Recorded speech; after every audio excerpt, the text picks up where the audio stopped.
Why is it that when a mother is struggling, we don't ask what she needs? We ask, what is she doing wrong? Because I've noticed something. The moment a mother makes a decision out of survival, feeding choices, birth choices, recovery choices, we turn it into a reflection of her character, not her capacity, not her support system, not her circumstances, her character. Hi, it's me, Kimberly. And today I want to talk about a question I don't hear asked enough in motherhood. Why do we moralize survival choices made by mothers? And before we go further, quick note. This podcast is for reflection and conversation, not professional advice. Take what resonates, leave what doesn't, and listen in a way that feels supportive to you. This question didn't come from theory, it came from living it. I get it.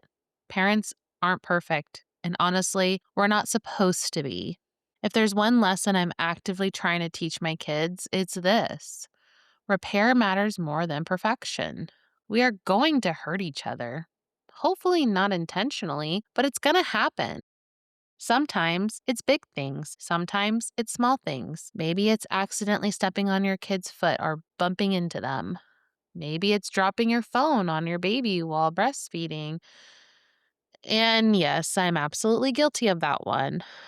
And unfortunately, it can be losing your temper.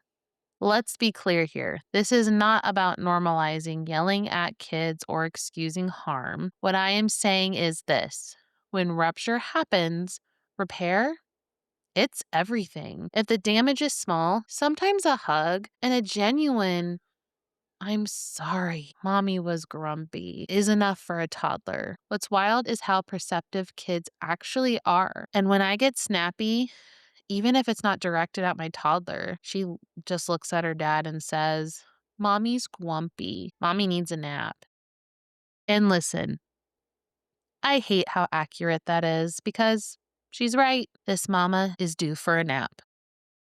After my first baby, I struggled deeply: postpartum depression, postpartum anxiety, postpartum rage, and if I'm fully being honest, a touch of postpartum psychosis. I screamed more than I want to admit. Most of the time, it wasn't directed at my baby, and the few times it was, it scared me.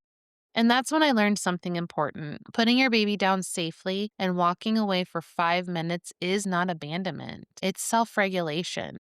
I was overstimulated, overtired, running on empty. Later, I even tried to turn it into a game for her so it felt less scary because here's the thing: kids don't need perfect parents. They really just need parents who try to come back, who are trying to regulate or actively learning how to.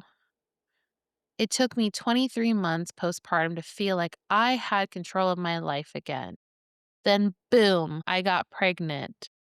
Ironically, though, my mental health improved, but physically, I was exhausted. That pregnancy was hard, specifically towards the end. After 5 years of enduring fertility treatments before I even got pregnant with my first baby, I was not okay during that time. So, by the time I got pregnant with my second, I was finally starting to feel like myself again, just for my body to force me to slow down. So I did my best to soak up every moment with my oldest. I was happier, but I was grieving at the same time. After a year of trying for a second baby, I truly had given up. I genuinely thought, if I never have another, I just want to be happy, healthy for my current child that I already had. Then the universe said, "No, pregnancy, I choose you." So by the third trimester, things got rough. I gained a lot of weight.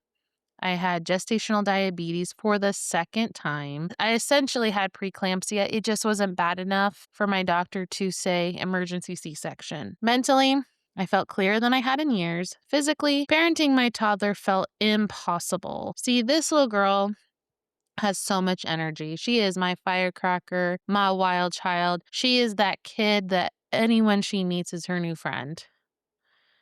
And she's going to do incredible things in this world. She's just amazing. She's one of those people that just loves people, pure love. And it was so beautiful when she met her baby sister. I honestly thought I was going to be magical, but I got a different type of magic: humor, because she thought her sister was a doll. until the baby moved. Then pure horror. And she realized, oh, this thing's alive. I'm scared, Mom. But when she actually understood what that meant, she fully committed to being a big sister. She expected her baby sister to play with her immediately. She was kind of willing to wait, I guess. Well, barely. In the meantime, she insists on holding her, burping her, helping constantly. We tried very hard to include her in the transition and make sure she felt chosen, not replaced. And still, it's hard. I feel like I'm crushing it with my second and still completely figuring it out with my first child. Despite my experience working with kids, motherhood humbled me quickly, but I kind of knew it was going to humble me. I just didn't expect it to happen so quickly. With my first child, it didn't go how I imagined. I felt isolated, abandoned, very lonely. I'm grateful for my best friend who pulled me out of the darkness and invited me to do weekly play dates. And most of all, I'm grateful for my husband. Even when he didn't know what to do, he kept trying. Over time, he became a deeply involved dad like he always wanted to be. We were forced into the realization I couldn't be the everything working mom. And more importantly, I shouldn't be. We shouldn't glorify mothers doing all the childcare alone. That's not strength, that's survival mode. Marriage isn't about dividing duties, it's about partnership. When my husband is down, I step in. When I'm struggling, he shows up. It didn't come naturally to us at first, but we're learning our kids' quirks. Sometimes we get our mojo back, and then the universe has other plans because our kid is learning a new skill, and now bedtime becomes impossible. That's when I realized I needed a village. And at first, that realization kind of made me feel like a failure. I thought I should be able to do it all. And also, I didn't like who I was postpartum. I felt too sensitive, too needy. And honestly, like with how broken down my body was, I kind of felt like a loser, honestly. But then I met someone who thought I was great and she wanted to be my friend, but I didn't trust it at the time. A year later, I realized I owed her an apology. She wasn't too good to be true. She was just genuine. She stayed patient with me, kind, willing to learn what I needed as a friend.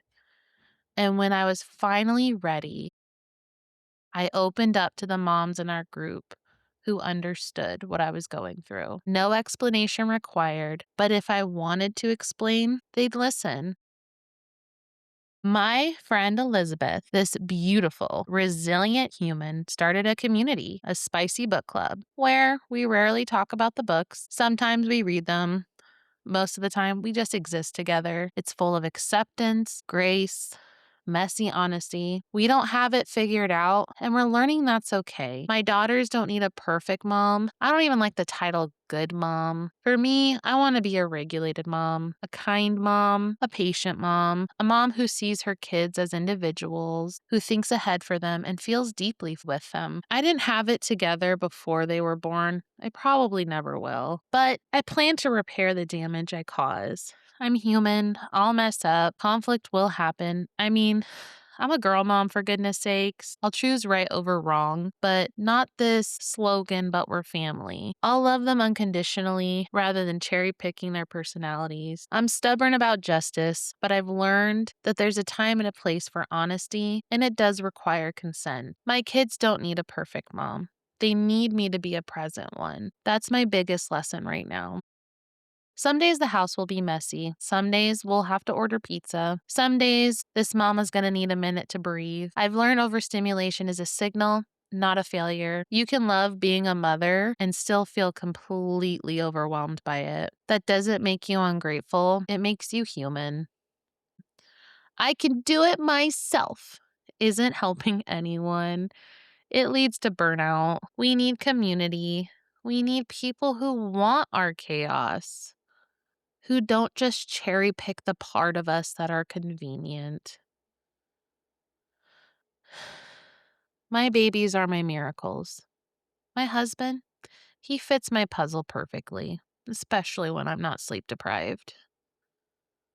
And one day, I truly hope to see myself the way my husband, my kids, and my amazing friends see me. Motherhood taught me this. I don't get the joys without the mess. These girls are my monkeys. This house is my zoo. And somehow I'm exactly where I wanted to be. We don't shame dads for working late. We don't shame people for outsourcing what they can't manage. But mothers, we're expected to absorb everything. And when we can't, we turn it into a moral conversation. So, back to the question, why do we moralize survival choices made by mothers? Because it feels like it's easier to judge a coping strategy than admit the system wasn't built to support her. Because if we call it lazy, selfish, or weak, we don't have to ask harder questions about community, partnership, and unrealistic standards. Because when a mother survives instead of thrives, we assume she failed instead of asking what failed her. Until we fix this problem, be kind, ask questions, offer help instead of judgment. Heck, maybe even start your own book club. Learn to be a villager because you're not needing to be a hero by doing everything yourself. Thanks again for listening to my rambles. Welcome to Thinking Out Loud. I'm Kimberly. I don't have all the answers, and I'm okay with that. If this felt familiar, uncomfortable, or oddly relatable, you're probably in the right place. If you're looking for a community of people navigating balance and asking honest questions, follow along. We'll keep thinking, we'll keep growing, and we'll keep asking questions together.